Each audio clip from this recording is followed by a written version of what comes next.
Mesdames et messieurs, et bienvenue dans ce programme spécial consacré aux 19e Jeux asiatiques qui se déroulent du 23 septembre au 8 octobre à Hangzhou, dans l'est de la Chine. La particularité de cette édition, c'est l'entrée dans la grande famille de l'olympisme du breakdance en tant qu'épreuve sportive à part entière. Aujourd'hui, nous allons mettre à l'honneur ce sport qui suscite beaucoup de vocations, et ce, à n'importe quel âge. Le breakdance et la street dance, c'est un monde à part avec ses codes et son propre vocabulaire technique. Paradoxalement, c'est aussi un monde qui est ouvert à tous, inclusif et tolérant. Mais seuls les plus acharnés peuvent espérer gravir les échelons de la victoire pour espérer remporter un prix prestigieux dans une compétition internationale. Sans plus attendre, découvrons les visages des membres de l'équipe chinoise de breakdance qui nous parlent de leurs mouvements préférés.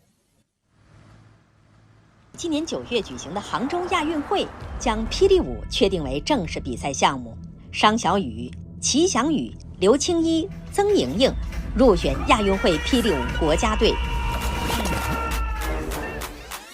没有边界，也没有条框，这个才是真正的发自内心的东西。跳舞变得开朗自信，特别想跟着音乐节奏去跳。当你爱上它了，即使你失败，你也不会把它推开。爱上 breaking 完全改变了我们的世界。现如今的 breaking 被译作霹雳舞，是一种难度较高、具有强烈个人风格的街舞物种。霹雳舞就分4个动作 ：hard rock、footwork、power move， 还有 fist。Hard rock 就是你在下地之前必须要做的一些舞步。Pull walk 就是用手掌撑地做一些步伐的变化，这其实是最代表 breaking 的一个部分。Power move 是利用我们的身体去做了很多的支撑跟旋转，整个 breaking 最难、最吸引人、最精彩的地方。Breeze 的话就是冻结的意思，它可以是一个很有难度，它也是可以是一个很简单的订单的一个点，它就是 Breeze。相较于上世纪80年代的霹雳舞，概念更加细分。没有了太空步、擦玻璃，舞者习惯用手肘撑地，瞬间发力，急速翻转旋转，不断在音乐节奏中发掘人体的极限，不断用自己的民族文化丰富着 breaking 的概念。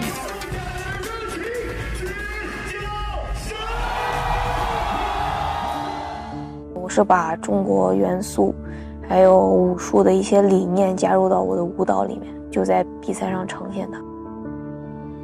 我是少数民族，喜欢把一些民族的元素融入到自己的舞蹈里面，然后呈现给所有人看。Breaking is really so cool and unique style. You are free to do whatever you want to do. You can take so many things from different fields and you can combine them, break them and execute them in breaking. 我希望看到我的舞蹈是轻盈的状态吧，像武术世家一样，出拳很快，但是很有韵味感。我会经常做很多就头支撑地的，扭头扭脖子，所以算下来的话，4、5周吧就会有1、2次上网。在杭州亚运会上，霹雳舞被列为正式比赛项目。更让人激动的是，它还将正式亮相2024巴黎奥运会。霹雳舞爱好者将有望成为奥运冠军，想想都令人期待。在2018年的时候，霹雳舞首次进入到青奥会，也有过短期的集训。21年开始世锦赛，这个队伍才真正的意义上的出现。今年1月份，我们正式成立了国家队。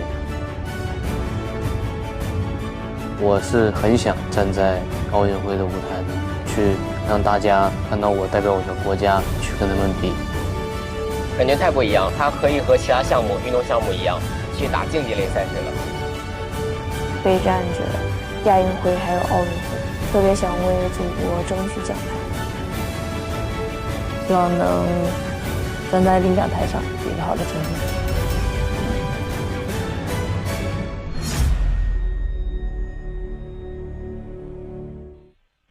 Ces jeunes Chinois se sont entraînés de longue date avant d'atteindre un niveau d'excellence dans ce sport qui devient de plus en plus populaire. L'équipe sélectionnée pour les Jeux de Hangzhou a toutes les chances de briller devant le jury et a toute sa place aux futurs Jeux Olympiques de Paris 2024. On leur souhaite bonne chance et une belle récolte de médailles.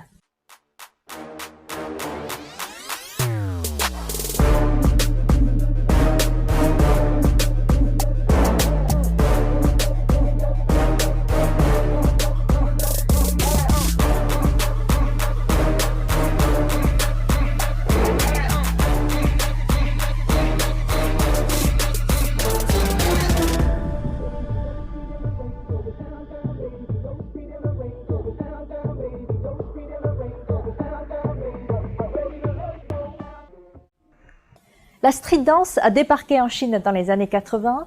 Cette discipline trouve ses racines dans la culture urbaine mêlant musique hip-hop, danse de rue et sport. Elle a très vite fait ses adeptes et pas seulement parmi les adolescents. Découvrons tout de suite 3 passionnés au profil extrêmement différent. Un enfant vivant dans une zone rurale, un champion qui s'est fait remarquer à la télévision et une retraitée qui se moque des convenances. Ces 3 Chinois ont comme dénominateur commun leur amour de la danse et de la stricte culture.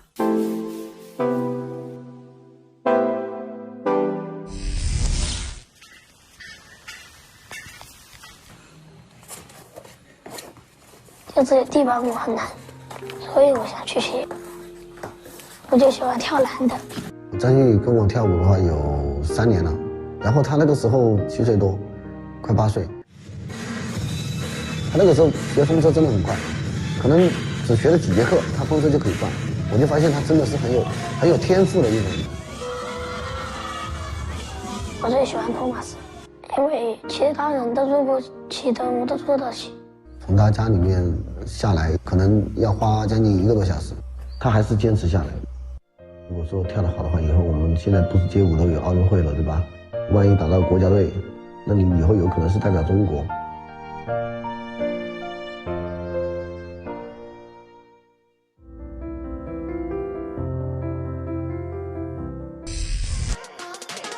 如果现在让我来看的话，你真的要把一个动作练好的话，就真的是10000次。 对，一个动作10000次才能做到你随心所欲了。你就像，我们那个时候叫空中托马斯，就是脚在上面，然后人是倒立的，然后翻转。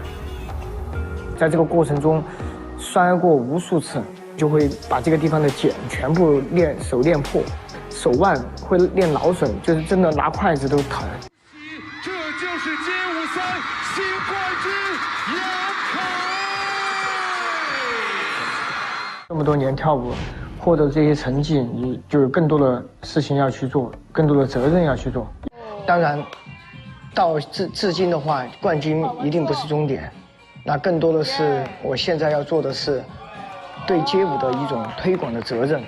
唯一没有变的就是热爱跳舞吧。我觉得只要舞者能一直坚持自己的爱好，一直跳下去，我相信他迟早都是那个冠军。我觉得。 一定的。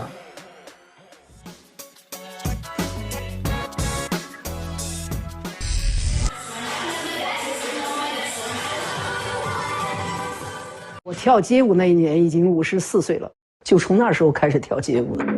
你像我们去碧沙岗，老头们在练那个太极，穿的白衣服可漂亮了，绸子的哈，我们都穿的嘻哈的。我们在他旁边拍一个，就是动静相结合的一个视频。 我们就过去了，还没刚仗了，还没跳了，哎呀，哪儿来的老妖怪？一个老头，我一听给我气坏了，也不敢吭气儿。哎，有人说我老怪物，有点看不惯，我不服老，后半辈子就想这么干，我就气他。我说，我就把这词就写出来了。没事了，我就，该寻摸着去哪个公园的风景好，然后就去拍视频，就练舞呗。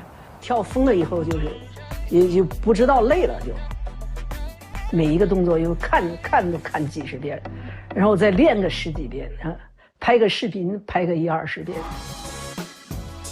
不管什么年纪，我觉得反正我在跳，能跳到80岁。我这一辈子与街舞结缘，不会丢下去。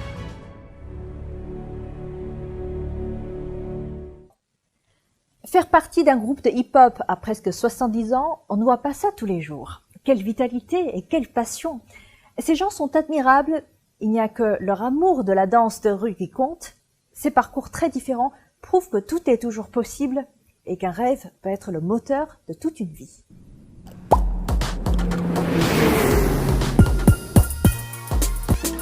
Je pense que la danse m'a un peu sauvé la vie.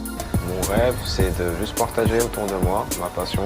Si je peux faire en sorte que des jeunes commencent la danse parce qu'ils m'ont vu danser, je trouve que c'est un accomplissement en soi. J'ai toujours été vraiment un grand travailleur, que si on s'accroche à ses rêves, on peut tout réussir. C'est une question de confiance et de persévérance.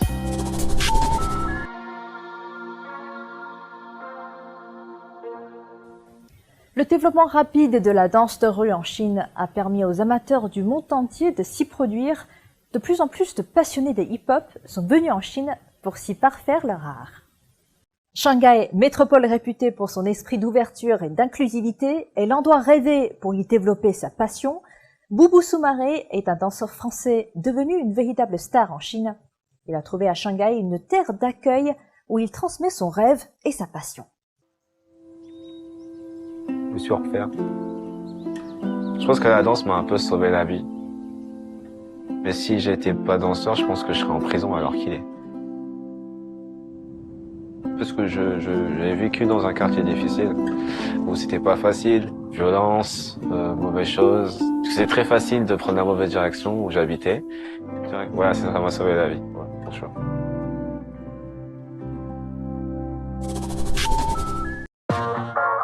J'avais 12 ans, je prenais des cours de capoeira. Dans les rues, il y a plein de danseurs qui sont là, qui performent, qui s'amusent. Donc on était là un peu admiratifs, en train de se dire que on a envie d'essayer nous aussi. J'ai toujours été vraiment un grand travailleur, que si on s'accroche à ses rêves, on peut tout réussir. C'est une question de confiance et de persévérance.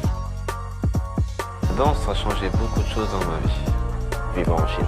Les shows télé, forcément les shows télé. Je suis devenu une star en Chine parce que cette émission télé, entre guillemets, m'a propulsé aussi à un autre niveau. Je pense qu'il y a spécial en Chine, je pense que les gens sont plus ouverts et ils sont assez ouverts, ils m'acceptent assez vite. La danse, ça rapproche. Et je pense qu'aujourd'hui, mon rêve, c'est de juste partager autour de moi ma passion. Si je peux faire en sorte que des jeunes commencent la danse parce qu'ils m'ont vu danser, je trouve que c'est un accomplissement en soi.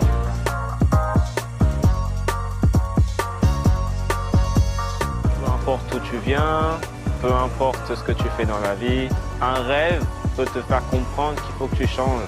C'est seulement il faut y croire et il faut le vouloir. Si tu le veux, tout est possible. Et nous avons le plaisir d'accueillir en duplex le héros de ce reportage. Bonjour Boubou et merci de nous rejoindre en direct. On va revenir ensemble sur votre parcours qui est fascinant. Bonjour. Bonjour, vous dites que la danse vous a sauvé la vie. Vous venez d'un quartier difficile. Vous pensez que le sport peut être un moyen de trouver sa voie. C'est le message que vous voulez transmettre aux jeunes en difficulté? Aujourd'hui, je pense que les jeunes ont besoin de direction. La danse est aussi un moyen d'expression et un moyen de pouvoir justement rentrer dans une communauté qui peut justement vous apporter un équilibre dans votre vie. Les lettres de noblesse de la danse hip-hop, c'est bien sûr l'équilibre, c'est bien sûr la joie, avoir du fun, s'amuser. Donc je pense que c'est des valeurs qu'on peut justement transmettre à cette jeunesse. Une expression très particulière. Et comment avez-vous réagi quand vous avez su que ce sport allait devenir une discipline olympique? Je pense que quand on est jeune, on a toujours un petit peu regardé les Jeux olympiques à la télé quand on était plus jeune. Et on a toujours vu un petit peu cette compétition internationale comme peut-être le summum, l'excellence du sport. Donc voir que la culture hip-hop est représentée dans ce genre d'événements planétaires et que maintenant beaucoup de personnes pensent que le hip-hop est aussi quelque chose qui est ouvert à tous et que tout le monde peut pratiquer ce sport qui est maintenant international et reconnu dans le monde entier. Justement, un sport qui est pratiqué par tous. Vous dites que la scène de danse en Chine est plus ouverte qu'ailleurs. Et comment vous voyez ce sport se développer ici en Chine? Depuis que j'habite en Chine, justement à Shanghai, j'ai bien vu que les gens ont un certain engouement pour la danse hip-hop. C'est quelque chose qu'on voit sur les réseaux sociaux, qu'on voit dans les studios de danse, qu'on voit chez les plus jeunes. Ce que j'aime bien chez les Chinois, justement, c'est qu'ils ont cette soif d'apprendre. Quand ils aiment quelque chose, ils sont vraiment à 200%. Et donc, plein de questions sur le sujet de la danse hip-hop, comment réussir à capter l'essence de cette danse et comprendre les différents mouvements qui les composent.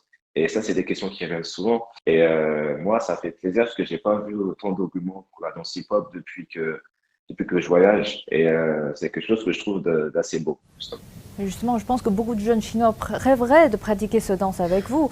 Si vous allez donner quelques conseils à toute personne qui souhaiterait se mettre au breakdance, aussi bien sur le plan physique que mental, quels seraient-ils? La manière la plus rapide, ce serait de ne pas avoir peur d'essayer de nouvelles choses.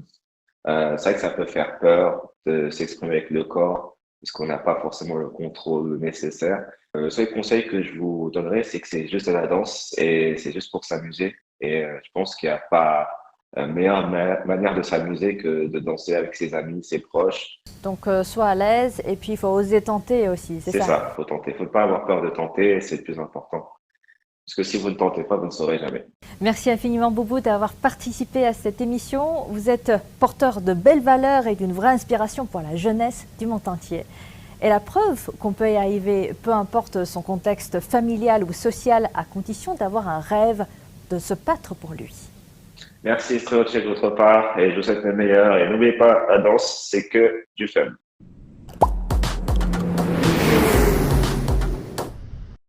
Si la Chine est un pays où le breakdance est en plein essor, la France est considérée comme la terre sainte de ce sport dans le monde.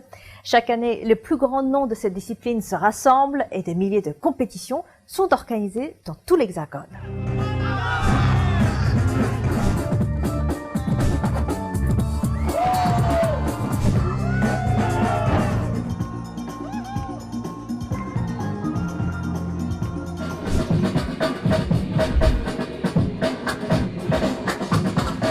C'est donc de l'histoire du breakdance français dont nous allons parler maintenant avec ma consoeur Jade Charles, qui est en duplex avec nous depuis Paris. Bonjour Jade. Bonjour Shan-Hui et bonjour à tous. Je suis ravie de vous retrouver en duplex depuis Paris pour parler du breaking. Alors vous l'avez dit, la culture breaking est bien développée en France et je suis en compagnie aujourd'hui de deux représentants éminents de la scène française de breaking. Je vais vous les présenter dans un instant, mais avant de vous les présenter, j'ai une question pour vous, Shan-Hui. Saviez-vous que l'équipe chinoise de breaking était en France cet été pour s'entraîner? Oui, bien sûr, j'ai entendu parler de ça. Et aussi, l'équipe chinoise était aussi en immersion dans la culture breaking française. Et c'était déjà la deuxième fois, encore un bel exemple des échanges fructueux entre la Chine et la France, cette fois-ci dans le domaine sportif. Absolument. Alors, qui sont les invités en studio à Paris? Pouvez-vous nous les présenter? Bien sûr. Alors, il s'agit d'Abdel Mustafa, qui est le coordinateur national donc de l'équipe de breaking française, et de Sissi, qui est une big girl. C'est ainsi qu'on appelle les danseuses de breaking, et Sissi qui est membre également de l'équipe de France de breaking. Alors, je vous laisse la parole. Nous nous retrouvons dans quelques minutes pour la suite de ce programme spécial. Bonjour à tous les deux, Abdel Mustafa et Big Girl Sissi. Bonjour. Merci d'avoir accepté de participer à cette émission à l'occasion des Jeux asiatiques qui se déroulent à Hangzhou, en Chine. Alors, pour commencer, je voudrais qu'on revienne d'abord sur l'entrée du breaking lors de cette 19e édition des Jeux asiatiques, donc quelques mois avant l'entrée du breaking au JO de Paris. Cela confirme l'intérêt renouvelé peut-être porté à ce sport. Qu'est-ce que vous en pensez, Abdel Mustafa, pour commencer? Je trouve que c'est énorme, au même titre que le breaking qui a fait son entrée aux Jeux Olympiques de la Jeunesse en 2018, aux Jeux européens il y a quelques mois et qui fasse son entrée aux Jeux asiatiques. Ça montre que, avant même d'arriver à Paris 2024, la discipline a bien sa place dans ces compétitions olympiques pluridisciplinaires. Donc c'est historique. on aura les premiers gagnants des Jeux asiatiques. Ils marqueront l'histoire, forcément, et ce sera les premiers médaillés breaking dans une compétition olympique asiatique. Si, vous voulez ajouter quelque chose? Je pense qu'il a très bien parlé. Ça prouve que le break est en train de prendre une grosse ampleur et que de plus en plus de personnes connaissent et de plus en plus de personnes s'y intéressent. Donc c'est super bien pour nous les danseurs et pour le public aussi. Alors, les épreuves qui se déroulent donc à Hangzhou entrent dans le processus de qualification pour les JO de Paris. Est-ce que vous pouvez nous expliquer un petit peu justement ce qui va se passer pour les athlètes qui participent là en breaking aux Jeux d'Asie? Au même titre qu'aux Jeux européens, les 2 gagnants, donc sur les 2 catégories, masculine et féminine, représenteront leur nation directement et se qualifieront directement pour les Jeux de Paris 2024. Alors, l'équipe chinoise de breaking vient de s'entraîner à Paris, à côté de Paris, pendant cet été. Est-ce que vous les connaissez? Est-ce que vous avez suivi leur progrès? Je continue avec vous, bien sûr. Mustafa. Je faisais référence aux Jeux Olympiques de la jeunesse en 2018. Ils étaient déjà présents. X-Rain, qui est une des grosses têtes du breaking chinois, était déjà présent aux Jeux Olympiques de la jeunesse, et c'est vrai qu'il y a eu une forte évolution entre 2018 et 2023. Et il y a aussi du côté féminin des big girls qui sont très fortes et qui font du résultat. Et par contre, on les voyait pas forcément en 2017, en 2018. C'est une délégation très jeune chez les femmes, et elles font du résultat et elles montrent qu'elles sont présentes. Très vite. C'est ça, exactement. Et vous, alors Sissi, vous avez eu l'occasion de rencontrer et même de faire des battles avec ces big girls chinoises. Vous pouvez nous en parler? Je trouve qu'elles sont très fortes. C'est vrai que moi, avant les Jeux Olympiques, je les connaissais pas du tout. C'est pour ça aussi que les Jeux, c'est bien, parce qu'on apprend à connaître aussi d'autres danseurs. Et c'est vrai que cette fédération de Chine, elle est en train d'arriver et de faire de bons résultats. Et moi, j'ai déjà compétité avec une des big girls chinoises et ça s'est très bien passé. Très bonne entente, très fair play. Et voilà, quand c'est la compétition, mais à côté, on arrive quand même à avoir des échanges. Donc, très gentil et très bien. D'accord. Quelles sont les qualités pour faire un bon b-boy ou big girl, Sissi? Alors, en vrai, déjà, faut avoir son propre style, je pense. Faut déjà avoir des bonnes bases, on va dire. Et faut essayer d'être original, d'avoir sa danse et de déjà qu'on aime notre danse pour ensuite que les autres aiment notre danse aussi. Donc oui, faut avoir beaucoup de qualités, c'est-à-dire être acrobatique.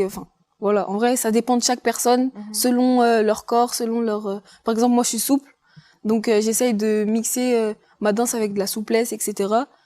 Et voilà, ça dépend de chaque personne, en vrai. D'accord. Vous l'avez dit, la France est un des pays dans lesquels le breaking a bien pris. Comment s'explique le succès du breaking en France, d'après vous? Le fait de regarder des films, etc.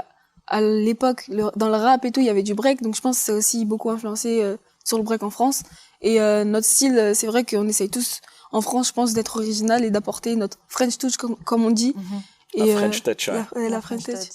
Et voilà, chacun essaye d'être original, et à l'international, en tout cas, ça se fait ressentir que les Français ont leur style, et comme chaque pays. Et beaucoup s'en inspirent aussi. C'est-à-dire que dans la fluidité des mouvements et aussi dans la performance technique, ça a été les qualités de la France. Il y a beaucoup de mouvements qui sont devenus entre guillemets des bases, mais qui étaient en fait des mouvements originaux créés par les Français et qui sont devenus des bases par la suite à l'échelle internationale. Alors nous allons poursuivre cet entretien, mais tout d'abord je vous propose une plongée dans l'ambiance du breaking avec B-Girl Mia et B-Boy Lucas qui sont des étoiles montantes du breaking français. Je m'appelle Lucas, j'ai 23 ans, j'habite en France à Saint-Étienne et je fais partie du groupe Melting Force et ça fait 13 ans que je fais de la danse. Je m'appelle Mia, j'ai 16 ans, je fais de la danse depuis que j'ai 8 ans. Mon style, à moi, il est plutôt aérien, acrobatique, avec beaucoup d'impact au sol, tout ça. Et puis voilà, j'essaye d'être complet. J'aime toute la culture du breaking parce qu'en fait, c'est issu de la culture hip-hop et c'est des valeurs qui me sont très chères. C'est quelque chose qui me correspond à 100%. Du coup, j'aime le break pour ça et aussi parce que c'est un art qui m'inspire beaucoup et je trouve ça magnifique à regarder. C'est donc à Paris en 2024 que le breaking figurera pour la première fois sur la liste des disciplines officielles des JO. C'est donc, on l'a dit tout à l'heure, une reconnaissance importante pour ce sport. Pour vous, est-ce que ça risque de changer aussi certaines choses dans ce sport? Les règles en quelque sorte? Ces inquiétudes, on les a eues avant les Jeux Olympiques de la jeunesse. Et au final, on s'est rendu compte à Buenos Aires. À Buenos Aires, mais on s'est rendu compte qu'au final, les questionnements sur le fait que est-ce qu'il y allait avoir des figures imposées, est-ce que ça allait être des juges de la discipline, est-ce qu'il y allait avoir des DJ, ce ne soit pas des musiques jouées à travers un matériel de sonorisation ou autre et qui n'est pas forcément un DJ. Au final, on s'est rendu compte que c'était une compétition comme une autre. Par contre, bien sûr, il y aura du changement parce que ça reste les Jeux Olympiques, c'est pas une compétition lambda. Les épreuves auront lieu sur la place de la Concorde, en plein centre de Paris. La place va être transformée en parc urbain pour l'occasion. Vous pouvez nous parler de la façon dont vont se dérouler les épreuves sur place, si vous avez des informations à ce sujet? Les informations qu'on a, c'est celles qui sont déjà publiques, on va dire. Mais on aura une journée spécifique pour les big girls, donc avec les phases de qualification et les phases finales, et une deuxième journée spécifique pour les b-boys, avec pareil, phase de qualification et phase finale, contrairement à ce qu'on peut voir là actuellement où les b-boys et b-girls, le programme est croisé sur 2 jours. Là, on aura spécifiquement un programme b-girl et un programme b-boy la deuxième journée. Et en ce qui concerne le parc urbain, je pense que ça va être énorme parce que aux Jeux Olympiques de la jeunesse, j'ai eu la chance d'y être et de voir le 3-3 basket, le breakdance, le skate, l'escalade, toutes ces disciplines un peu urbaines au sein, exactement, réunies dans le parc avec la musique qui fait écho parce que ça reste aussi ce côté culturel et sportif. Donc le fait que ça soit là en plus à Paris, place de la Concorde, hâte d'y être. Et vous aussi, j'imagine. Hâte. Comment vous imaginez ce moment? Je pense que ça va être historique déjà. Et je vais le vivre à fond si je peux y participer parce que ça se trouve, ça sera la seule fois que la France pourra vivre ça. Donc, je vais le vivre à fond. En tout cas, je pense que ça va être grandiose. Pour un athlète, participer aux Jeux Olympiques, voire décrocher une médaille, c'est un rêve. Est-ce que c'est le vôtre, Sissi? C'est vrai que moi, j'ai commencé par la gym quand j'étais petite et je regardais beaucoup les Jeux Olympiques à la télé. Mais j'aurais jamais pensé que le breakdance entrerait au JO. Et donc, c'est vrai que c'est quand même un rêve parce que, en fait, j'avais jamais imaginé et maintenant que ça y est, je réalise qu'en fait, c'est possible d'avoir une médaille. Donc, en tout cas, je vais me donner les moyens pour. Avant de terminer cette émission, je vous laisse peut-être dire un mot à l'équipe chinoise de breaking que vous allez retrouver, donc, si tout se passe bien, lors des JO au mois d'août. Est-ce que vous avez un message à leur faire passer? Déjà, bonne chance pour les Jeux asiatiques et que le meilleur gagne. En tout cas, bienvenue en France, à Paris. Et alors, avant de se quitter, Sissi et Abdel Mustapha, je vous propose de regarder une dernière fois, vous avez l'habitude, mais nous moins, une petite démonstration de breaking par B-Boy Lucas et Big Girl Mia.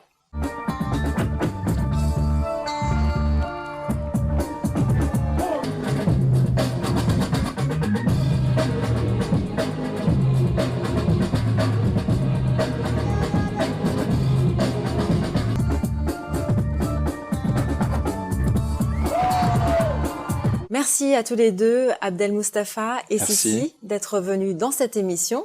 Merci à vous pour l'invite. Je vous rends l'antenne, Shanhui. Merci Jade et merci à vos invités qui nous ont donné un avant-goût des futures compétitions de breaking. Et c'est génial de voir que la culture urbaine a toute sa place dans tous les pays du monde et qu'elle a gagné les galons en tant que discipline olympique comme le breakdance. C'est tellement de passion, de rêve et aussi de travail acharné. Les danseurs sont de vrais exemples à suivre.